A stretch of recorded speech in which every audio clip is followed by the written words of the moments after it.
పప్పు నానబెట్టడం, రుబ్బటం ఇవేవి లేకుండా ఇన్స్టెంట్‌గా వడలు ఒకసారి ఇలా ట్రై చేయండి, చాలా బాగుంటాయి. మిక్సీ జార్‌లోకి ఒక అరకప్పు అటుకులు, ఒక కప్పు బొంబాయి రవ్వ వేసుకొని మెత్తగా మిక్సీ పట్టేసి మిక్సింగ్ బౌల్‌లో తీసుకోవాలి.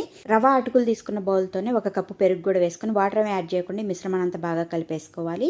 ఇప్పుడు మూత పెట్టేసి ఒక 5 నిమిషాల పాటు నానిన తర్వాత 2 ఆలుగడ్డలను కూడా ఉడికించేసి పైన పొట్టు తీసేసుకొని ఇలా మెత్తగా చేసి వేసుకొని ఈ బ్యాటర్ని అంతా కూడా బాగా కలుపుకోవాలి. ఈ ఆలు వేసుకోవటం వల్ల ఫ్లఫీగా సాఫ్ట్గా వస్తాయి వడలు.